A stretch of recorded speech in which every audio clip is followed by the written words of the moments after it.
Hello everybody and welcome back to the Sunday night edition of the My Generation podcast. I hope you are all doing well and keeping safe wherever you are. Just for context for this episode, I'm recording this as of the 18th of April 2020, currently at home, so I hope you're staying home, isolated, safe, well, wherever you are and wherever you are listening to this. Today I'm going to be talking about something I did in my gap year between college and university, which is I started sort of a really micro scale little murder mystery project, which I ran throughout the whole year. I did sort of tap into it whilst I was at university, but it sort of fell away after that. But it was a really great fun experience that I just wanted to talk about, and I definitely feel like I'm going to be revisiting it because it was just a joy to put on these events in local venues and go from where it all started and how it continued. So, the reason I started little murder mystery events was just because I had such a passion for writing still. I was doing a lot of theatre writing, some stuff was getting put on as well, and I was just a storyteller who wanted to make more things happen. I also wasn't too sure at the time whether I would actually be going to university, so I needed to weigh up my options, and I made the choice to start trying to go out on my own and make these events happen. I've been inspired to write murder mysteries from an interesting place, so it's not something I'd ever really considered, but I used to be a committee member on a social club in the village I grew up in, and on that committee they thought, Max, you should probably put on one or two events that could be really cool, that can incorporate your writing and stuff. Not too sure what you could do because I think at that point in my life I didn't have a massive access to actors and people in the industry that I now know, but when I was starting I had no real links to anyone who could actually run these events. So I actually put on sort of theatre productions because they had quite a nice a hall space where you could do that kind of stuff, but I didn't have any connections, and I knew if I was going to be putting something on, it would have to just be me. So I decided to, and someone in that committee meeting suggested I write a murder mystery. And I went away and I literally designed a murder mystery in format around me just presenting on my own. And as a result, it meant that I could actually create these murder mysteries. It incorporated a little bit of a pub quiz element, a little bit of a team solving activity. So you would solve the mysteries in groups, and sort of the group that would do it the quickest would win, and you'd get information throughout the evening. I wrote 6 or 7 unique bespoke stories for it, and some of them were intertwined in the same sort of universe, some of them were standalones, and it felt like I was making real things because at the start I wasn't too sure if this was going to take off, and I wrote the first one and I thought I need to, before I go to the social club and put it to a bigger audience, because I think we got in the region of about 60 people for the biggest one I did, and I did need some help for that, but I sort of targeted about 10 or 12 people per event, which is the average I got, and it was really intimate, small scale. That's the numbers I kind of like. Teams of 4 were really nice, 3 teams of 4, or 4 teams of 4 were always the best. And I would write these stories, and I wanted somewhere I could put it on that I knew would be a safe starting ground before I went out and started to charge people money, because I was investing in resources as well, because I had to print things. There were visual elements. I had to get a graphic designer on board to do some extra work for it. So I had to really budget things for the first time in my life, to be honest, and it was going really well because I set up the first murder mystery, and I thought, I'm part of this theatre writing group still. I'm still making and writing things for theatre. Let's get them to play it, because they're really, really good at criticising and feeding back on my theatre writing. So it could be quite nice to get it done on my murder mysteries. And so I went to them and I said, hey, I'm putting this evening on, put it at a reduced cost for the first one because I just genuinely didn't know if it would work. And then I contacted a local coffee shop that I knew. Big shout out to Queen Bee Home, who I was, big champions of at the time, and I still am. I know a few people who work there quite well, and as a result, I just had a chat with them, and we arranged the first murder mystery. And so what we did is we hosted it in their venue, and I produced my first ever murder mystery. Throughout the evening, I hosted it. I read out all the different sections. I tried to put on a little bit of a performance, something I feel like I could probably do a little bit better now than I was doing when I actually hosted the events. But it went really well. There were tweaks and things I changed, and the murder mysteries from that first evening compared to what they were when I stopped doing them, it was a stark contrast because of the great feedback I had on that first session. And once that happened, I felt almost ready to take it to the social club. But I thought, at that point, this was something I don't just want to be. Something I do once at a venue and then leave behind. And plus, if I'm going to do it at the social club again, I'm going to want to replicate this. And so I went to a local venue in Canterbury, a pub in Canterbury, and we spoke because I was attending a pub quiz, I think, and at that pub quiz, I thought that this actually could be quite a nice venue to do it, and it was big enough to have sort of a bit of the inside of it sort of kept off just for me, so when I had my events on I could just take a little bit of the venue and it wouldn't interfere with other people who just wanted to have a normal evening, and as a result I was able to put on these events because I would use that little bit of the space. It would bring people into this venue who maybe didn't always go there, and we could sort of both advertise it, which was really, really cool. And I did a few of them there, and I got the ball rolling on that first story, a few different audiences. But one of the bigger problems was that if you've played a story once, you couldn't really play it again. So I had to start writing new ones. And just as I started writing the second story, the first one was actually a space one because I'm a massive sci-fi person, so wanted to make sure the second one was a different theme, and I tried to make sure the sci-fi ones actually were like a series, so people who played each sci-fi one would feel a continuous story going, but also if you just played one of those stories you would still get a full experience. Like it didn't matter if you hadn't played the other two, which was a challenge in of itself. And then having the other ones which were of other themes, I did more of like your classic set in a manor house kind of one. It's all coming back to me now, just talking about it because I haven't spoken about this in so long. Did loads of other outsider stories. I did sort of a more dystopian one, and I put on these events in this venue in Canterbury. But when I put on the one in the social club, it was really, really good. It was such a fun event. Got so many people, so many teams. Got my family to help out with some of the running around of bits and pieces that help the game flow, because when you've got more people, there's a little bit more movement that the hosts got to do. But it was a good platform, good stage, great crowd, and just a fun time. I then put on, once I had 4 stories under my belt, I was now using the pub in Canterbury as not only a place to debut new stories, but also a place to get good feedback. I was advertising them on the social media app Meetup as well, which I've spoken about on the podcast before too. Not sponsored, but just love Meetup. It's it was a massive part of my social life, going from sort of 18 upwards, and I want to sort of give that back to an incredible social media app, and got people involved from there, people involved from the pub, and got so much great feedback. And I had some of my own friends coming along, which was awesome, and some of them were really, really into murder mysteries as a whole, so getting their feedback was amazing because they could actually show me what it was like in relation to others. They could show me how they tried to work things out. So occasionally, if I released a new story, there might just be one tweak to a plot element that needs to be made, and it would be revealed by someone during them attempting to work it out. And then for the next version of that story, it's just increased its ability to play well. So debuting new stories, there were some people who were actually got really keen on being there for the first run of a story so that they could give that feedback, which was incredible.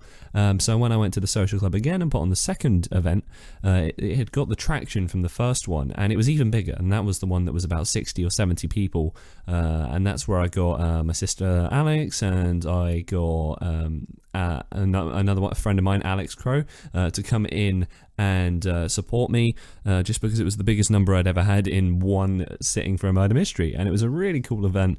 And the social club loved it. The place I was doing it in Canterbury loved it. It just worked so well for everyone, and the people who played it got a good evening. It was quite a satisfying feeling to not only win the game, but for the people trying to work it out. People also had their own fun with it because it was based in groups. You didn't have to play the game too seriously, which was an important factor for me. I didn't want it to feel like one of those games that you have to be dialed in 100% all the time, but if you could, like if you wanted to, you could do that. And so different groups played the game in different ways, and different evenings felt different.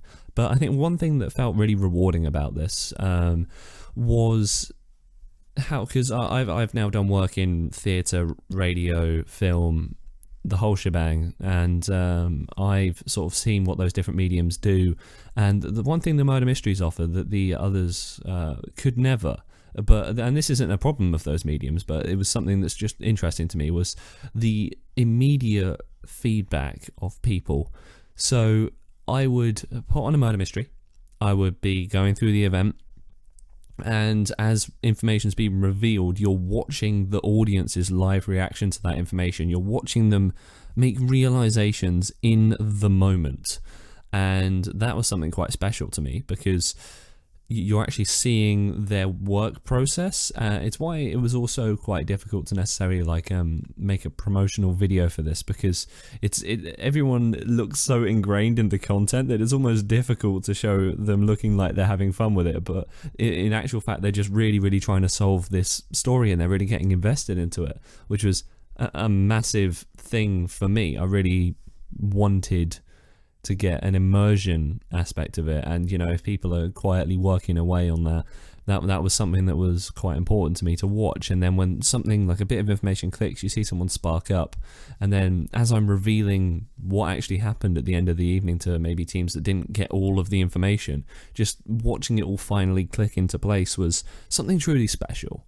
And the murder mysteries, now that my career is taking off in different trajectories, it's something that I feel like I could definitely go back to, because I now have better connections with people who could help actually elevate the events, and I can probably test prove them a little bit better now, so that it doesn't take maybe a first event to realize there's maybe one or two little plot holes. But the stories I've got are all incredibly well fleshed now, the ones that have been out, and I couldn't be more happy with it. I just think it was something that was difficult to keep replicating alongside my other work and university at the same time, but it is something that I do feel like I want to return to in the future. And there are elements that have thoroughly helped me out in university. So I guess the message of this episode really is, if you've got a burning desire to start up a passion project and just go for it and see how it goes, why not? If you can secure a financially viable position to do that, then that's incredible.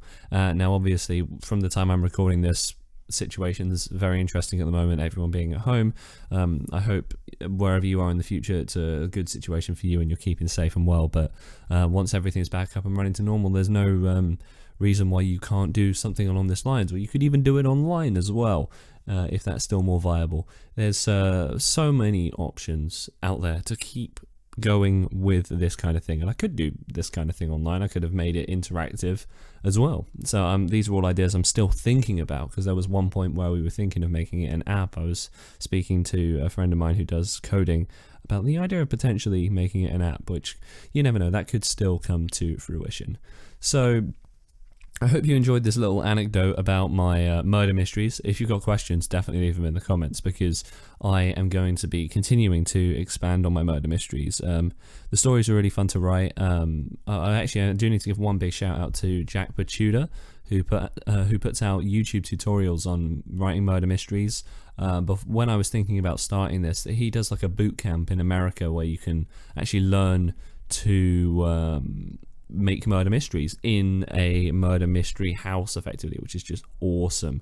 And what I would thoroughly recommend is checking out his YouTube channel, checking out his content, because we did he was kind enough to do a video call when I was on the edge about whether to actually go to his boot camp or just go for it on my own, and he was thoroughly helpful. Really would recommend it he's a lovely guy as well, and have a lot of time for him. He took the time to have a chat with me, and that was over a year ago now. But I would check out the YouTube channel to watch those videos, because that was a big inspiration for how I was going to go about shifting my writing style to fit a murder mystery mold. Because when you've got those restrictions, it's actually pretty cool, and you lead to some really interesting results. The more restrictions you put on your writing, I think it can actually work to make it better, because you are forced into a challenge to challenge yourself, when sometimes the page, if it's too blank a canvas, you almost don't know where to start. So I think actually having those restrictions was really cool and really helped, and Jack Pachuda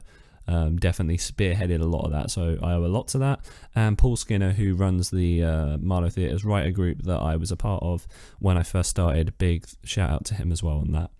So I just wanted to also use this episode as a chance to throw ahead to some really cool stuff coming up on the podcast. This is the final episode before new features come into the show. So we've got Emma Cusson, who is joining the show as a main feature in the same way that Sammy and Harry have been. She's going to be reading some of her poetry work every single week on the My Generation podcast, starting this Thursday at 6. Please stay tuned for this Thursday's episode. We've got Emma Cusson coming on to the show. We've also got Joe Finnigan. You've heard him on the podcast before as well. He is going to be talking about video games as a recommendation. Every single week on the show, he'll be recommending a new game. Same sort of segment style as Sammy and Harry, just really adding some extra voices to the show, really expanding it. Really great to have them on. And lastly, we've got Tom Axtell. We've had him on talking about theatre and voice acting before. And on the 1 year anniversary of the podcast, we figured out that he was a big fan of pirates, interestingly. So Tom is going to be bringing pirate profiles and facts to the show every single Thursday, starting this coming Thursday. This Thursday's episode is the music of my generation. So it's a music episode featuring loads of the artists we featured on the show before, but we're also debuting those new features, so do stay tuned for those. It'll be the first time those 3 voices have been added to the show, meaning we've got 5 weekly features every single Thursday here on the My Generation podcast. Let me know if you think maybe I should split the features up, do some on a Thursday, some on a Sunday. Maybe you like it with all of them on a Thursday and you prefer the Sunday evening show to be one that's a little bit more free-flowing, where it's just one voice throughout. Let me know what you like. Put it in a comment on YouTube, SoundCloud, Spotify, Apple Music, whatever, or Apple Podcasts, I should say, whatever way you're listening. I'd love to gear the podcast to whatever feedback you have for the show. Thank you all so much for listening. It's also going to be the debut of a new thumbnail style, so I hope you've enjoyed the orangey colour theme house style of the podcast that we've had over the last couple of months. So we're still sticking to that theme, but I'm in the process at the minute of designing a newer thumbnail design that's going to include more information so that it's easier to scan through an episode with so much content being added to it, and hopefully to expand the podcast even more. If you've got ideas of what you would like added to the My Generation podcast, please do let me know, because every Thursday we have a guest, and Sunday evenings we have these sort of shorter form episodes that are a little bit more just of like a conversation between me and you about a movie review, anecdote, or more. And I've got so many film reviews coming up, and I wanted to throw today's discussion back to those murder mysteries, because when I was first leaving college I really didn't know what was next for me, and I felt like I wanted to go on my own path, the similar way that I have done with this podcast, and to note that it is possible, and you should get yourself into a position financially where you can make a decision like this. Firstly, because I was still living at home at the time, so it was easier to make that call that I was going to make this journey, because I could have a little bit of risk with it, because it wasn't a giant financial risk to start these murder mysteries. They sort of ran one week onto the next, and it was all a bit of fun, and it meant I could explore my creativity and actually put on an event at the end of the day. So excited to keep talking about so much more on the future of the podcast, anecdotes, reviews, more on the Sundays, and so many amazing guests coming up on Thursday. But this Thursday we're celebrating the music of my generation, the music that's come onto the show over the last few months, because we've been featuring local Kent musicians each week on the My Generation podcast, and I wanted to try and bring home and celebrate all of those artists that we've had on over the past few months in a series of episodes. So we'll be doing a few different segments of the music of my generation and that's a little bit of a different episode. Let me know if there's something you'd like me to discuss on a Sunday night edition of the show as well. Maybe you've got a question for me. Maybe there's a question about what it's like running the show, or an anecdote that you'd like me to discuss, or maybe it's a film that you'd like to recommend that I should watch that I can discuss and talk about. Because obviously we've got Harry doing his weekly film recommendations on Thursdays, but I on Sundays sometimes do like to review a film with a little bit more depth and detail from my perspective as well. Thank you all so much for listening. Really excited to share even more with you, and I hope you enjoy listening, and please do share around and like, share and subscribe on whatever platform you choose to listen to the My Generation podcast on. Thank you all so much for listening, and we'll tune in with you on Thursday for the next episode of the My Generation podcast.